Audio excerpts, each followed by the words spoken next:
법조팀 우종환 기자 나와 있습니다. 어서 오세요. 예, 앞서 봤지만 검경이 경쟁적으로 동시다발적으로 수사를 하고 있어요. 현재 수사 진행 상황부터 한번 정리를 해보죠.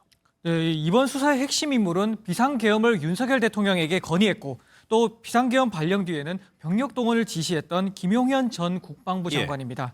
일단 김 전 장관을 긴급 체포해서 신병과 그리고 휴대전화를 확보한 건 검찰입니다. 반면 김 전 장관의 자택과 공간을 압수수색해 압수물을 확보하고 김 전 장관이 교체하기 전에 휴대전화에 통신영장을 받은 건 경찰입니다. 그리고 이 둘에게 공수처는 수사를 넘기라고 한 상황입니다. 예, 그러면 검찰, 경찰, 공수처까지 지금 수사하겠다고 나섰는데 어디서 수사하는 게 맞습니까? 검찰, 경찰, 고위공직자 범죄수사처 각각 내세우는 논리가 있습니다. 예. 일단 이 내란죄 혐의를 수사할 수 있다 이렇게 명시가 된 수사기관은 경찰뿐입니다. 이에 따라 경찰은 자신들이 수사해야 한다고 주장했고 앞선 리포트에서 보신 것처럼 민주당도 경찰이 수사하라고 촉구하고 있는 상황입니다. 그런데 검찰은 일단 김 전 장관을 체포까지 했어요. 검찰의 논리부터 한번 볼까요? 이 검찰 같은 경우에는 일단 직권남용죄를 직접 수사할 수 있다고 법에 명시가 돼 있습니다. 예. 여기에 검찰은 관련 범죄를 함께 수사할 수 있다는 지침을 제시하고 있는데요. 즉 윤석열 대통령과 김 전 장관 등의 직권남용죄를 수사하면서 관련 범죄인 내란죄 혐의도 함께 들여다볼 수 있다는 입장입니다. 예, 그러면 공수처는 어떤 논리를 내세우고 있습니까? 이 공수처 같은 경우에는 기본적인 논리는 검찰과 비슷합니다. 예. 이 공수처 역시 직권남용죄 혐의를 직접 수사할 수 있고 관련 범죄를 함께 수사할 수 있다. 이렇게 공수처법에 적혀 있습니다. 이 공수처법에는 중복되는 수사를 공수처가 이첩하라고 요청할 경우에는 검경이 이에 응하도록 명시하고 있습니다. 또 공수처 수사 대상에는 대통령이 명시돼 있기도 합니다. 그러면 우 기자, 검찰이나 경찰이 수사를 멈추고 공수처에 넘겨야 되는 거 아니에요? 이게 법은 그렇게 돼 있는데요. 실제로 이첩이 될지는 이게 알 수가 없습니다. 이 검찰과 경찰 모두 법리 검토를 해보겠다 이렇게만 밝히고 있을 뿐이지 이첩하겠습니다 이렇게 답은 하지 않고 있습니다. 예. 이게 공수처법을 보면요, 이 수사 진행 정도나 공정성 논란 등에 비추어 이런 조건이 달려 있는데 이 검경이 이 조건에 맞지 않다 이러면서 이첩을 거부할 가능성도 있는 겁니다. 이게 저희가 만약 이첩이 거부되면 어떻게 할지 물었더니 예. 공수처 관계자는 아직 예상하고 있지 않은 상황이다 이렇게 답했습니다. 이게 내심 세 수사기관 모두 수사 주도권을 내주지 않으려고 보이지 않는 신경전을 벌이는 예. 모양새입니다. 그런데 이 세 개의 수사기관이 제각각 약점도 있잖아요. 네, 그렇습니다. 먼저 공수처 같은 경우에는요, 모든 수사 인력을 총동원하겠다 이렇게 밝히긴 했지만요, 그렇다 하더라도 수사 인력 규모가 검경에는 그렇죠. 못 미치는 상황입니다.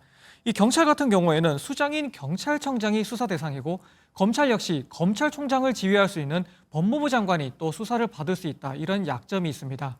이 한 전직 사정기관 관계자는 이를 해결하려면 각 부처가 머리를 모아 모든 수사기관을 아우르는 합동수사본부를 만드는 게 해답이다 이렇게 말했습니다. 예, 일단은 검찰이 좀 앞서 나가는 것 같긴 한데 오늘 검찰에서요, 윤석열 대통령 체포 가능하다고 얘기했습니다. 네, 맞습니다. 이 기자들이 오늘 박세현 검찰특별수사본부장이 브리핑에서 윤 대통령 체포가 가능하냐 이렇게 질문을 했습니다. 그러자 박 본부장은 지위 고하를 막론하고 엄정하게 끝까지 수사할 것이다 이렇게 예. 말을 했죠. 이게 법리적으로는 가능하다고 볼 수 있는 게요, 이 현직 대통령에게 형사상 기소되지 않는 권리, 이른바 불소추 특권이 있긴 하지만 내란죄는 예외입니다. 그 대통령에게 내란죄 혐의가 있을 경우에는 수사와 기소가 모두 가능하다는 거, 즉 체포영장이나 구속영장 청구도 가능하다는 의미가 되는 겁니다. 그런데 법리적으로 가능하다고 해도 직무 정지도 되지 않은 현직 대통령을 체포한다. 부담이 상당할 수밖에 없는데요. 네, 맞습니다. 저희가 취재해본 결과 오늘 내일 혹은 이른 시일 내에 윤석열 대통령을 부른다거나 혹은 체포를 하는 식의 수사를 하기는 이게 어려울 거다 이런 전망이 나오고 있습니다. 예. 아무래도 윤 대통령에 대한 강제 수사 여부 같은 경우에는 먼저 신병을 확보한 김용현 전 국방부 장관의 입에 달렸다는 이유 때문입니다. 그러니까 김 전 장관이 계엄이 윤 대통령의 지시였다 이런 말이 나오는지가 관건이라는 얘기죠. 네, 그렇습니다. 저희 취재진이 수사 전문가들에게 한번 물어봤는데요. 만약에 김 전 장관이요, 비상계엄 발령부터 국회 병력 개치 같은 행위들이 모두 대통령의 지시였다 이런 식으로 지목한다면은 수사팀 입장에서는 대통령 신병을 확보해야 할 명분이 강해질 수 있다 이렇게 보고 있습니다. 예. 반면에 김 전 장관이 모든 책임은 나에게 있다, 대통령의 책임은 없다 이런 식의 진술을 한다면요, 대통령까지 향하는 수사가 난관에 부딪힐 가능성이 있다는 전망이 나오고 있습니다. 예. 설령 김 전 장관이 지목한다고 하더라도 현직 대통령을 강제 수사하는 거 가능할까요? 이게 결국에는 정치 상황을 고려할 수밖에 없다. 이게 타이밍을 보지 않겠느냐 이런 전망도 나오고 있습니다. 이 박근혜 전 대통령 같은 경우에는 탄핵이 인용된 뒤 대통령직을 잃은 뒤에서야 구속영장 청구와 발부가 이뤄진 바가 있습니다. 예. 이게 한 전직 차장검사는요.